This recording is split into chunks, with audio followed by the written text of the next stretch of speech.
प्रभु यीशु मसीह के मधुर मीठे नाम में आप सभी भाई बहनों को मेरा जय मसीह की। आप सब कैसे हैं? आशा करती हूँ आप लोग प्रभु यीशु मसीह में बहुत ही आनंद और खुश होंगे। आज का मेरा जो टॉपिक है वो है विशाल कलीसिया। जब आज हम मसीह जीवन जी रहे हैं और प्रभु की सेवकाई में पाए जाते हैं तो हमें ये जानना बहुत ज़रूरी है कि हमारी कलीसिया कैसी होनी चाहिए। तो उसी को ध्यान में रखते हुए मैं आप लोग के सामने एक विशेष टॉपिक को लेकर आई हूँ, विशाल कलीसिया। कलीसिया के संबंध में जो आप सबको मैं ये पहला बात बताना चाहती हूँ वो ये है कि आपके अंदर एक विशाल कलीसिया होने की इच्छा होनी चाहिए, क्योंकि यह एक पासवान के लिए सबसे ऊंची दर्शन और लक्ष्य है। प्रत्येक पासवान के लिए एक ज्वलनशील इच्छा और दर्शन के लिए एक विशाल कलीसिया का होना अनिवार्य है। यदि आप एक कलीसिया चाहते ही हैं तो क्यों ना यह एक बड़ी कलीसिया हो। नीति वचन 29:18 में इस तरह लिखा है, जहाँ दर्शन की बात नहीं होती वहाँ लोग निरंकुश हो जाते हैं और जो व्यवस्था को मानता है वह धन्य होता है। दूसरा कारण, आपको एक विशाल कलीसिया होने की इच्छा करनी चाहिए, क्योंकि विशाल कलीसिया की इच्छा आपकी अगुवाई एक ऐसी यात्रा में करेगी जो आपको कलीसिया को उन्नति करने योग्य बनाएगी। आप में आश्चर्य कर्म की एक इच्छा होना आपको आपकी सेवकाई में आश्चर्य कर्मों के होने की विशेष परिणाम की ओर अगुवाई करेगी। अभिषेक की इच्छा रखना आपको अभिषेक होने की और मार्गदर्शन करेगी। कलीसिया की उन्नति की इच्छा रखना आपकी अगुवाई एक खोज निकालने की ओर अगुवाई करेगी जो आपकी कलीसिया को बढ़ने योग्य बनाएगी।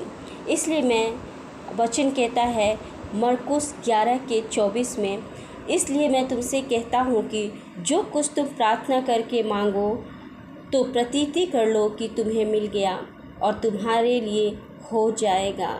तीसरी बात जो यहाँ पे है इस तरह है, आपके पास एक विशाल कलीसिया होना चाहिए, क्योंकि प्रत्येक कलीसिया की भविष्यवाणी नियति जिसका निर्माण प्रभु करता है उसका बृहद अंत आरंभ से बढ़कर हो। आज आपकी कलीसिया छोटी होने पर निरुत्साहित ना हो। यह भविष्यवाणी की जा चुकी है कि आपकी सेवकाई का अंत पहले की तुलना में कहीं अधिक महिमामय होगा, क्योंकि परमेश्वर के वचन की भविष्यवाणी है कि बाद के घर की महिमा पहले से भी कहीं बड़ी होगी। आपको कुछ अधिक महिमामय की आशा करना चाहिए, उससे जो आपने पहले बोया था। परमेश्वर का बड़ा करेगा और वह आपकी मंडली को बढ़ाएगा। चाहे तेरा भाग पहले छोटा ही रहा हो, परंतु अंत में तेरी बहुत बढ़ती होगी। आमीन। आयुब के 8:7 में हम इस वचन को देख सकते हैं। और चौथी बात जो है, आपके पास एक विशाल कलीसिया होना चाहिए, क्योंकि अधिकांश पासवान इस विचार से धोखा खा जाते हैं कि काम तो हो ही जाएगा, जब यह नहीं होने वाला है। यीशु ने अपनी सेवकाई के दौरान एक अत्यंत महत्वपूर्ण बात कही थी। वचन मत्ती 9:37 में, पके खेत तो बहुत हैं पर मजदूर थोड़े हैं। इसका अर्थ है कि बहुत सारी आत्माएं जीतने के लिए हैं। हम सब के लिए करने के लिए बहुत सारा काम है। ऐसे बहुत सारे लोग हैं जिन्हें कलीसियाओं को भरना है। बहुत सारे पास्टर इस तथ्य से धोखा खा जाते हैं कि उनके छोटे छोटे भवन लोगों से भरे। बहुत से सेवकगण सोचते हैं कि वे सेवकाई के चरम पर पहुंच गए हैं। आपको बहुत अच्छा वेतन मिलता और आपके पास सुंदर कार है। परमेश्वर ने आपको आशीष दी है और आपके सारे खर्चों का भुगतान कर दिया गया है। इसका मतलब यह नहीं कि आप चरम पर पहुंच चुके हैं। शैतान को आपको अंधी ना करने दे कि जो वास्तविक काम हमें करना है उसकी अनदेखी कर दें। यह शैतान ही है जो चर्च को सो जाने के लिए भड़काता है। वह बहुत से सेवकों के कानों में फुसफुसाता है, सब कुछ ठीक चल रहा है, यह तो करना है, तुमने कर दिखाया, इतनी ही दूरी तक आप जा सकते हैं। यही सब तो आप परमेश्वर के लिए उपलब्ध कर सकते हैं। ऐसे सेवकों की आत्मिक और दर्शन से भरी आंखों को शैतान ने अंधा कर दिया है।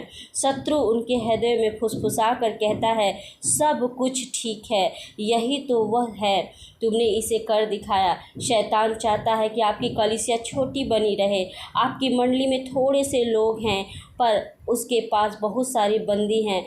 आपकी कलीसिया का आकार दिखाता है कि किस सीमा तक आप लोगों को नर्क से भरना कम कर रहे हैं। जब आपके पास एक विशाल कलीसिया है तो इसका अर्थ है कि आप कहीं अधिक आत्माओं को बचा रहे हैं और नरक में जाने से रोक रहे हैं। इसका अर्थ यह भी है कि शैतान की पकड़ और बंधनों में से अधिक आत्माएं निकल कर बच गई हैं।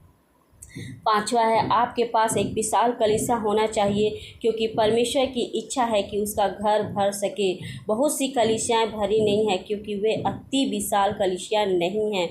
लूका 14:23 से हम समझेंगे, स्वामी ने दास से कहा, सड़कों पर और बाड़ों की ओर जा और लोगों को विवश कर ले आ ताकि मेरे घर भर जाएं। लूका 14 में प्रभु ने हमें एक महत्वपूर्ण प्रकाशन दिया है। स्वामी ने अपने दास से कहा, मैं चाहता हूँ कि मेरा घर भर जाए। इस कहानी में स्वामी यीशु का प्रतिनिधित्व कर रहा है। यीशु चाहता है कि उसका घर भर जाए। दूसरे शब्दों में यीशु चाहता है कि उसकी कलीसिया भर जाए। परमेश्वर भरी हुई कलीसिया चाहता है। इस कहानी में स्वामी इस बात से संतुष्ट नहीं कि वह तो भोज को किसी प्रकार से कर सकता था, परंतु वह भोज में बहुत से लोगों की उपस्थिति चाहता था और विशेष रूप से यह कि उसका घर भर जाए। इस कहानी के द्वारा परमेश्वर कलीसिया के लिए अपनी इच्छा दिखा रहा है। उसकी इच्छा अधिक लोगों का होना है। उसकी इच्छा कमरों को भर देने से है। उसकी इच्छा कि कलीसिया लोगों से उमड़ने लगे। उसकी इच्छा अति विशाल कलीसिया की ही है। आपके पास एक विशाल कलीसिया होना चाहिए क्योंकि आपकी फसल के खेत संसार हैं। परमेश्वर ने हमें इसलिए नहीं भेजा था कि अपने घर को एक उपनगर बना दें, ना ही उसने हमें कुछ ही गांव में भेजा है। वह हमें संपूर्ण संसार में भेजता है। यदि फसल काटने के लिए हमारे पास एक छोटा सा खेत होता कि उसकी कटनी काटे, तब हम कटनी के अधिक फलों की मात्रा की उपज नहीं कर सकते थे। और उसने उनसे कहा, तुम सारे जगत में जाकर सारी सृष्टि के लोगों को सुसमाचार प्रचार करो। जो विश्वास करे और बपतिस्मा ले उसी का उद्धार होगा, परंतु जो विश्वास ना करेगा वह दोषी ठहराया जाएगा। मरकुस 16:15-16 तक। इस तरह से हमें प्रभु की ओर से यह आज्ञा मिली है कि हम सुसमाचार का प्रचार सारे जगत में करें और नाश होती हुई आत्माओं को बचाएं। मेरे प्रिय भाई बहनों, यह हम सब की जिम्मेदारी है कि हम अपने हर एक भाई बहन के लिए प्रार्थना करें, उन्हें सुसमाचार सुनाएं ताकि उनका मन पाप की ओर से फिर कर प्रभु को ओर आ जाए। परमेश्वर इस वचन के द्वारा हम सबको आशीषित करे। धन्यवाद।